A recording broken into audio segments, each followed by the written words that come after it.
Hi students, मैं हूं पुनीत गुप्ता। हमारा यूट्यूब चैनल है स्ट्रॉन्ग इंग्लिश टीचिंग, जिसमें आज आपके सामने लेकर आया हूं high school English pros. UP board का जो इंग्लिश का कोर्स है प्रोज इंग्लिश का, उसमें प्रोज पोर्शन में है लेसन द गंगा, जिसके राइटर हैं पंडित JL नेहरू। इसमें पंडित JL नेहरू गंगा के बारे में बताया है और इस पे कम्प्रीहेंशन क्वेश्चन आते हैं, शॉर्ट आंसर क्वेश्चन भी आते हैं। और इस वर्ष 2020-21 में लॉन्ग आंसर नहीं आएगा, शॉर्ट आंसर क्वेश्चन आएंगे इस पे। और हाँ, लॉन्ग आंसर, एक लॉन्ग आंसर भी आएगा इस पर, लॉन्ग आंसर भी आते हैं, शॉर्ट आंसर भी आते हैं और कम्प्रीहेंशन क्वेश्चंस भी आते हैं। तो स्टूडेंट्स के लिए अच्छे नंबर लाने के लिए, अच्छे मार्क्स लाने के लिए एग्जाम में इसकी थोरो स्टडी करना बहुत आवश्यक है। तो मैं यहाँ पर आज आपको सुविधा के लिए, हाई स्कूल के स्टूडेंट की सुविधा के लिए आज लेकर आया हूँ लेसन द गंगा। और इसके राइटर जो हैं वो हैं पंडित JL नेहरू, पंडित जवाहरलाल नेहरू। जब आपको बता दूं, पंडित जवाहरलाल नेहरू हमारे देश के फर्स्ट प्राइम मिनिस्टर थे, पहले प्रधानमंत्री थे। उन्होंने गंगा पर एक लेख लिखा है क्योंकि गंगा से वो जुड़े हुए थे। और जुड़े होने के बाद जो एक लेसन आपको आपके हाई स्कूल कोर्स में डाला गया है, तो इसकी थोड़ी स्टडी करें आप, ताकि आपके नंबर एग्जाम में अच्छे मार्क्स आ सकें। देखिए, यहाँ पे पहले आपको अबाउट द लेसन के बारे में बता दूं। लेसन क्या है, अबाउट द लेसन क्या है। चाचा नेहरू जो पंडित जवाहरलाल नेहरू थे, हमने प्यार से चाचा नेहरू कहते हैं सब लोग। और Chacha Nehru as he was lovingly called by the children, जैसा कि बच्चों द्वारा पुकारे जाते थे, ऑफ इंडिया, भारत के। Carved a nice for himself in the heart of Indians, उन्होंने अपने भारतीयों के हृदय में एक अच्छी जगह बनाई। He himself loved his country, वह स्वयं अपने देश से प्रेम करते थे। एंड हिज कंट्रीमैन, और उसके देशवासी, विद हिज होल हार्ट, अपने पूर्ण हृदय से। एंड वांटेड, और चाहते थे, to identify himself completely with them, उनके साथ खेलना, परिचय लेना, आइडेंटिफाई करना। सब बच्चे चाहते थे, बच्चों के बहुत प्रिय थे वो। His last will and testament bears witness to this great desire of his, ये इनका जो है लास्ट वसीयत है, विल एंड टेस्टामेंट है, जो उन्होंने अपनी इच्छा प्रकट की है इसमें। Here is an extract from it, और उनकी वसीयत का विल एंड टेस्टामेंट के एक्सट्रैक्ट है, एक भाग है, एक अंश है यहाँ पर जो हम आपको पढ़ाने जा रहे हैं। देखिए, यहाँ लेसन स्टार्ट होता है। चाचा नेहरू कहते हैं, या राइटर कहता है, क्या कहता है, कहता है, I have received so much love and affection. I have received, मैंने प्राप्त किया है या मुझे मिला है, सो मच, इतना अधिक, लव एंड अफेक्शन, प्रेम और स्नेह, मुझे इतना अधिक प्रेम और स्नेह मिला है, फ्रॉम द इंडियन पीपल, भारतीय लोगों से। दैट नथिंग, की कुछ भी नहीं, दैट की I can do, can repay even a small fraction of it. That nothing, that की कुछ भी नहीं है, दैट जो कि आई कैन डू कर सकता हूं, या कैन रिपे, या मैं वापस कर सकता हूं, इवन ए स्मॉल फ्रैक्शन, एक छोटा सा भाग भी, ऑफ इट, इसका मतलब इतनी अधिक मुझे प्रेम अफेक्शन मिला लोगों का, इतनी बड़ी मात्रा में लव, प्रेम और स्नेह मिला कि मैं उसका एक भाग भी उन्हें वापस नहीं कर सकता। एंड इंडीड, और वास्तव में, there can be no repayment, कोई पुनः भुगतान नहीं हो सकता, और वास्तव में कोई पुनः भुगतान भी नहीं हो सकता, of so precious a thing as affection, स्नेह जैसी मूल्यवान एक वस्तु का। मान लो कोई व्यक्ति हमें स्नेह दे रहा है, तो स्नेह जैसी मूल्यवान वस्तु का हम उसे पुनः भुगतान नहीं कर सकते, वापस नहीं कर सकते। मैनी हैव बीन एडमायर्ड, बहुत से लोगों की प्रशंसा की गई। सम हैव बीन रिवर्ड, कुछ लोगों को पुरस्कृत की सम्मानित किया गया। What the affection of all classes, लेकिन सभी वर्गों के लोगों का स्नेह, ऑफ इंडियन पीपल, भारतीय लोगों के सभी क्लासों का, सभी वर्गों का स्नेह, हैज कम टू मी, मुझे मिला या मेरे पास आया, मुझे मिला, इन सच एवंडेंट मीजर, इन सच एवंडेंट, इतनी बड़ी मात्रा में, that I have been overwhelmed by it, कि मैं इससे अभिभूत हो गया हूँ या नहा गया हूँ। बाई इट में इससे, ओवरवेल्म का मतलब अभिभूत हो जाना या नहा जाना, मैं इससे नहा गया हूँ। I can express the hope, मैं केवल यही आशा व्यक्त कर सकता हूँ, ये आशा व्यक्त करता हूँ, that in the remaining years I में लिव, कि शेष बचे वर्षों में, जब तक मैं जीवित रहूं, इन द रिमेनिंग ईयर, शेष बचे वर्षों में, आई में लिव, मैं जीवित रहूं, आई शैल नॉट बी अनवर्थी, तो मैं अयोग्य ना हूं, ऑफ माई पीपल, अपने लोगों का, एंड देयर अफेक्शन, उनके स्नेह का। यहाँ का भी लेखक कहता है, जब तक मैं जीवित रहूं तो अपने लोगों के लिए और उतनी स्नेह के अयोग्य ना बनूं, इस तरह लोग मुझे प्यार देते रहें, मुझे प्रेम करते रहें, स्नेह देते रहें। To my innumerable comrades and colleagues, मेरे असंख्य साथी और सहकर्मियों के लिए I owe an even deeper डेप्ट। आई ओव मेरे पास है एन इवन डीपर डेप्ट, एक गहरा कर्ज मेरे ऊपर कर्ज है। किसका? मेरे साथियों का, मेरे सहकर्मियों का। ऑफ ग्रेटिट्यूड, कृतज्ञता का, एहसान का। We have been joint partners, हम सहभागी रहे हैं। हैव बीन जॉन पार्टनर सहभागी रहे हैं। इन ग्रेट अंडरटेकिंग्स, बड़े बड़े कार्यों में। एंड हैव शेयर्ड, और हमने भागीदारी निभाई है। द टर्म्स, हमने साझा किया है विजयों को, टर्म्स में विजयों को। एंड सोरो, और दुखों को। विच इनएविटेबली, जो अभिन्न रूप से एक कंपनी दे उनके साथ जुड़े हुए हैं। हाँ, लेखक कहता है, जवाहरलाल नेहरू कहते हैं कि व्हेन आई डाई, जब मैं मरूं, बता रहे हैं अपने बारे में, जब मैं मरूं। आई शुड लाइक, तो मैं पसंद करूंगा, माई बॉडी, अपने शरीर को, टू बी क्रीमेटेड, दाह संस्कार किया जाना। अतः जब मैं मरूं तो पसंद करूंगा मेरी बॉडी का दाह संस्कार किया जाए। If I die in a foreign country, if I die, अगर मैं मरता हूं इन ए फॉरेन कंट्री, विदेश में, दूसरे देश में। My body should be cremated there, तो my body should be cremated, मेरे शरीर को जला दिया जाए, दाह संस्कार कर दिया जाए, देयर, वहीं। एंड माई ऐसी, जो मेरी अस्थियों को, सेंट टू इलाहाबाद भेज दिया जाए। A small handful of the ashes, एक छोटी सी मुट्ठी भर राख, एसिड, इन अस्थियों की, should be thrown in the Ganga में फेंक दी जाए। एंड द मेजर पोर्शन, और बड़ा भाग, ऑफ देम, उनका, डिस्पोज्ड, निपटाया जाए, इन द मैनर, इस तरीके से, इंडिकेट, नीचे दर्शाया गया, इंगित किया गया है। No part of this ashes, इन अस्थियों कोई भी भाग, शुड बी रिटेन्ड, रखा नहीं जाए, और बचाया नहीं जाए। देखिए दूसरा पैराग्राफ स्टार्ट होता है यहाँ से। लेखक कहता है, माई डिजायर, जो मेरी इच्छा है, to have a handful of my ashes thrown in the Ganga at Allahabad.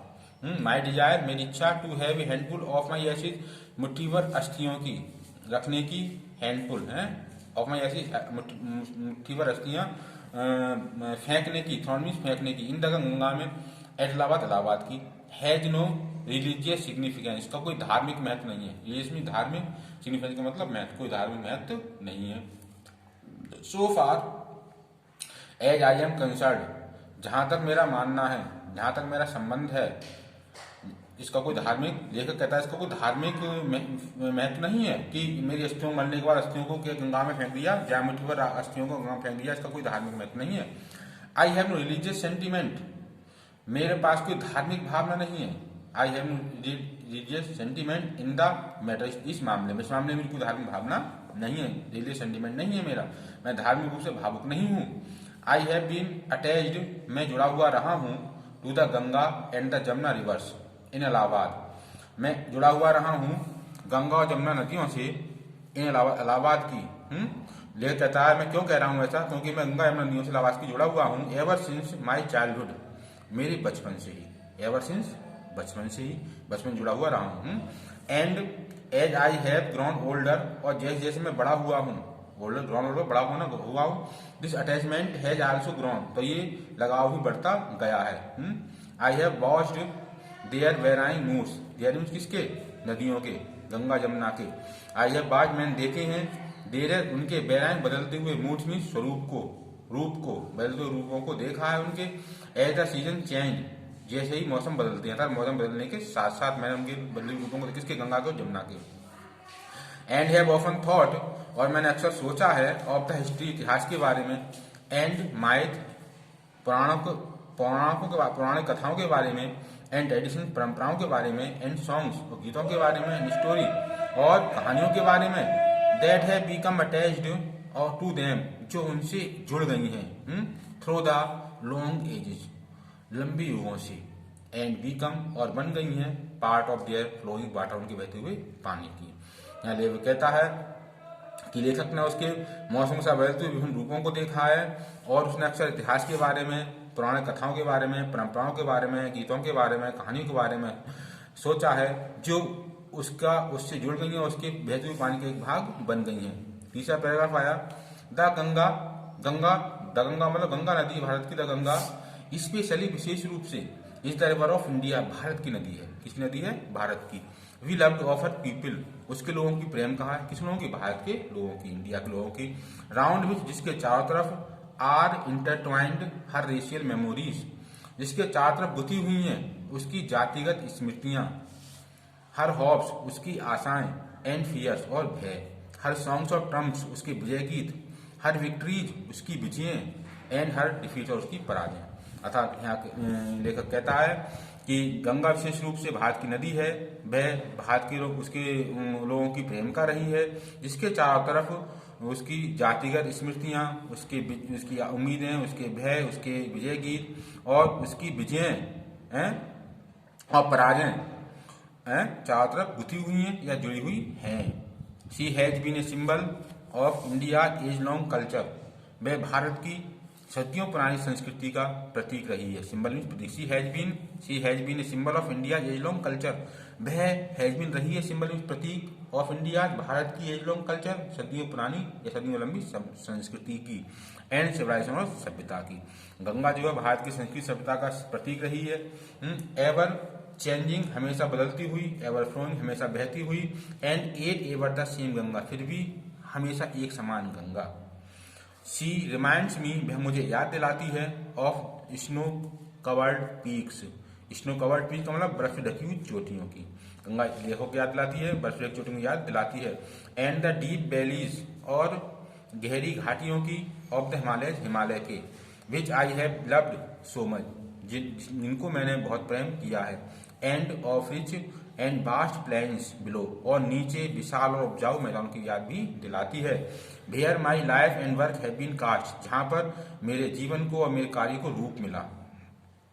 अगला चौथा पैराग्राफ है इसका, smiling and dancing in the morning. अब बता रहा है कवि कि गंगा कैसी लगती है, तो सुबह के समय के smiling and dancing in the morning sunlight, सुबह की सूर्य की धूप में मुस्कुराती हुई और नाचती हुई। अगर सुबह के टाइम में आप सूर्य निकल रहा होगा, सुबह का समय होगा, गंगा को आप देखेंगे, निहारेंगे, तो मालूम ऐसा पड़ेगा आपको, प्रतीक लेखक ऐसा प्रतीक लेखक कहता है, ऐसा प्रतीत होता है, ऐसा मालूम पड़ता है कि गंगा मुस्कुरा रही है और नाच कर रही है, नाच रही है। एंड डार्क एंड ग्लूमी, और काली और अंधेरी, ग्लूमी रहस्यपूर्ण, and full of mystery, gloomy अंधेरी, काली अंधेरी, एंड फुल ऑफ मिस्ट्री, और रहस्यपूर्ण, रहस्य भरी हुई। As the evening shadow falls, और शाम की छाया पड़ते ही वह काली, dark, gloomy and full of mystery वाली हो जाती है। क्या, Ganga. As the evening shadow falls, हाँ। ए नारो, अब उसमें क्या था, अगली कंडीशन क्या, ए नारो स्लो, एक तंग, धीमी, एंड ग्रेसफुल, शानदार स्ट्रीम, झरने के रूप में आती है विंटर, गर्मी, ठंडी के मौसम में। ठंडी मौसम कैसी लगती है, एक तंग, धीमी और शानदार झरने की तरह बहती हुई। And a vast roaring things, और एक विशाल धारती हुई वस्तु के समान, ड्यूरिंग द मानसून, मानसून का मतलब बरसात के मौसम में, मौसम के समय विशाल धारती वस्तु के समान होती है। ब्रॉड बोजोम, चौड़ी छाती लिए, ऑलमोस्ट एज द सी, लगभग समुद्र के समान। And with something of the sea's power of destroy, समुद्र की विनाशकारी शक्ति को लिए हुए। कुछ गंगा कब मालूम पड़ती है, मानसून के बरसात के मौसम में। The Ganga has been to me a symbol of memory, Ganga मेरे लिए एक स्मृति का प्रतीक रही है। क्या रही है, स्मृति का प्रतीक मेरे लिए रही है, मेरे लिए स्मृति का प्रतीक रही है। Of the past of India, Bharat के अतीत का। Running into the present, running into the present, Bharat के अतीत का। ए नारो, भारत के अतीत, ए नारो स्लो एंड ग्रेसफुल स्ट्रीम, एक तंग, धीमी और शानदार, किसकी, झरने के रूप में, विंटर, ठंड के समय में। And a vast roaring things, एक विशाल धारती वस्तु के समान, ड्यूरिंग द मानसून, बरसात के समय में। ब्रॉड बोजडोम, चौड़ा सीना लिए, चौड़ी छाती लिए, ऑलमोस्ट, लगभग, एज द सी, समुद्र के समान। And with something of the sea's power to destroy, और कुछ समुद्र की विनाशकारी शक्ति को लिए हुए। The Ganga has been to me symbol, और सिंबल, गंगा मेरे लिए एक संकेत रही है। क्या रही है, संकेत। The Ganga has been to me a symbol and memory, Ganga मेरे लिए रही है एक सिंबल मीन्स प्रतीक, एंड मेमोरी और स्मृति, of the past of India, Bharat के अतीत की। जो भारत का अतीत है उसकी क्या रही है गंगा मेरे लिए? प्रतीक रही है और स्मृति भी रही है। Running into the present, वर्तमान काल में दौड़ती हुई। And flowing on the great ocean of the future, और भविष्य के महान सागर पर बहती हुई। India should be, India though, sorry ये 5वां पैराग्राफ है। एंड थो, और यद्यपि I have discarded much of past editions, I have discarded, मैं डिस्कार्ड कर दिया, त्याग दिया है, मच ऑफ पास्ट एडिशंस, अधिकांश अतीत की परंपराओं को। एंड कस्टम, और रूढ़ियों को, रूढ़ी परंपराएं में लेकर मैं अधिकांश त्याग दिया है। एंड एम एनेक्सेस, और मैं चिंतित हूँ, that India should ride herself, Bharat को छुटकारा पा लेना चाहिए, ऑफ ऑल साइकिल, से सभी बंधनों से, दैट बाइंड एंड कंस्ट्रेन हर, जो उसे बांधते हैं और रोकते हैं, हर उसमें उसको, एंड डिवाइड हर पीपल, उसके लोगों को बांट देते हैं, एंड सफरेज, और दमन करते हैं या दबाते हैं, वास्ट नंबर ऑफ देम, उनकी बहुत बड़ी संख्या को। रूढ़ियां हैं, बंधन हैं, परंपराएं हैं, जो लोगों के दमन करती हैं, इच्छाओं को दबाती हैं, उनका स्वतंत्र प्रकाश नहीं होने देती, उनको त्याग देना, लेकर उनको त्याग देना चाहिए।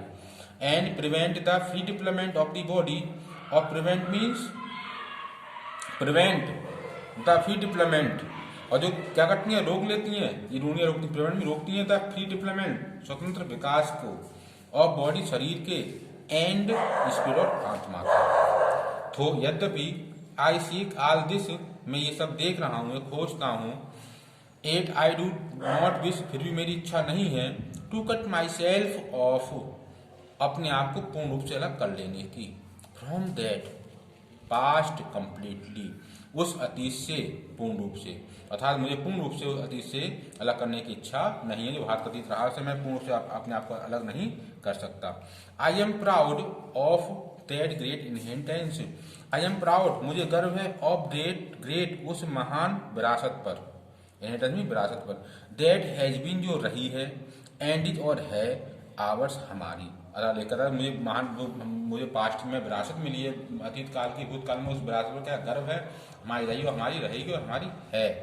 एंड आई एम कॉन्शियस, और मैं चिंतित हूँ, सचेत हूँ, दैट आई टू, की मैं भी, लाइक ऑल ऑफ अस, हम सबकी तरह, एम ए लिंक, मैं एक कड़ी हूँ, मैं भी सचेत इस बात से कि हम सबकी तरह मैं भी एक कड़ी हूँ, किसका, अतीत का, इन द अनब्रोकन चेन, उस अटूट श्रृंखला में, विच गोज बैक, जो वापस जाती है, to the dawn of history, इतिहास के आदि की ओर, प्राइम की ओर, in the immemorial past of India, Bharat के अविस्मरणीय इतिहास में।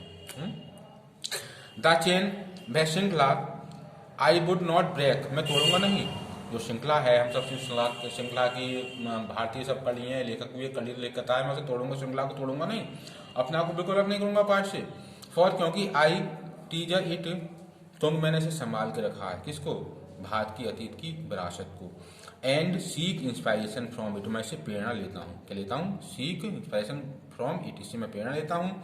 And as witness of this desire of mind, और मैं अपनी इस इच्छा को साक्षी मानकर, and as my last homage to India culture inheritance, और अपनी भारतीय संस्कृति की विरासत की आखिरी श्रद्धांजलि के रूप में, I am making this request, मैं ये प्रार्थना कर रहा हूँ, that a handful of my ashes, की एक मेरी अस्थियों की मुट्ठी भर राख, या मेरी मुट्ठी भर अस्थियां ashes be thrown into the Ganga, Ganga में फेंक दी जाए, एट इलाहाबाद, जो इलाहाबाद में है, to be carry to the great ocean, जो लाई जाएगी महान सागर की ओर, दैट वास इंडिया सोर्स, जो भारत के कोनों को, किनारों को धोती है।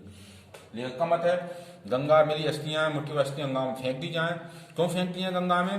क्यों? लेखक का मत ऐसा है कि गंगा बहकर समुद्र में जाएगी, और समुद्र भारत को तीनों तरफ से भारत समुद्र से घिरा हुआ है। अब समुद्र के किनारों, भारत के किनारों को समुद्र धोएगा तो उसकी भारत को मजबूती प्रदान होगी। The major portion of my ashes, मेरी अस्थियों का बड़ा भाग, should however be disposed of otherwise, इस तरीके से निपटा दिया जाए। आई वांट, मैं चाहता हूँ, this to be carried high up, जिसे ऊंचा ले जाया जाए, इनटू द एयर, हवा में, इन एरोप्लेन, एक हवाई जहाज में रखकर, एंड स्कैटर्ड, और फैला दिया जाए, फ्रॉम दैट, वहां से, दैट हाइट, उस ऊंचाई से, ओवर द फील्ड, उन खेतों के ऊपर where the peasants of India toil, जहाँ भारत के किसान परिश्रम करते हैं। यह कहता है कुछ भाग को कहाँ फेंक दिया जाए, अस्थियों के भाग को, बड़ा भाग है, ऊपर एरोप्लेन भेजाया जाए, एरोप्लेन ले जाकर वहाँ से खेतों के अंदर वहाँ से बिखेर दिए जाए जहाँ पर भारत के किसान मेहनत करते हैं, परिश्रम करते हैं। सो दैट, ताकि दे माइट मिंगल, वो मिल सकें, with the dust and soil, धूल और मिट्टी में, ऑफ इंडिया, भारत की, एंड बीकम एन इंडिस्पिंसेबल पार्ट, और एक अभिन्न अंग बन सकें, ऑफ इंडिया, भारत का। I have written this will and testament, मैंने इस वसीयत को लिखा है, इन न्यू दिल्ली, नई दिल्ली में, on the 21st day of June, 21 जून को, इन द ईयर 1954, 1954 ईस्वी में। जवाहरलाल नेहरू, 21 जून 1924। ठीक है स्टूडेंट्स, अगर लेसन आपको हमारा समझ में आया हो तो हम इस हमारी वीडियो में लाइक करें, कमेंट करें और अपने इसको शेयर करें ग्रुपों में, और ताकि अन्य स्टूडेंट को भी इसका लाभ मिल सके। और एक नए लेसन के साथ अगले जो है नेक्स्ट रोज लेसन के साथ दोबारा मिलते हैं अपने नई वीडियो के साथ। तब तक के लिए जय हिंद।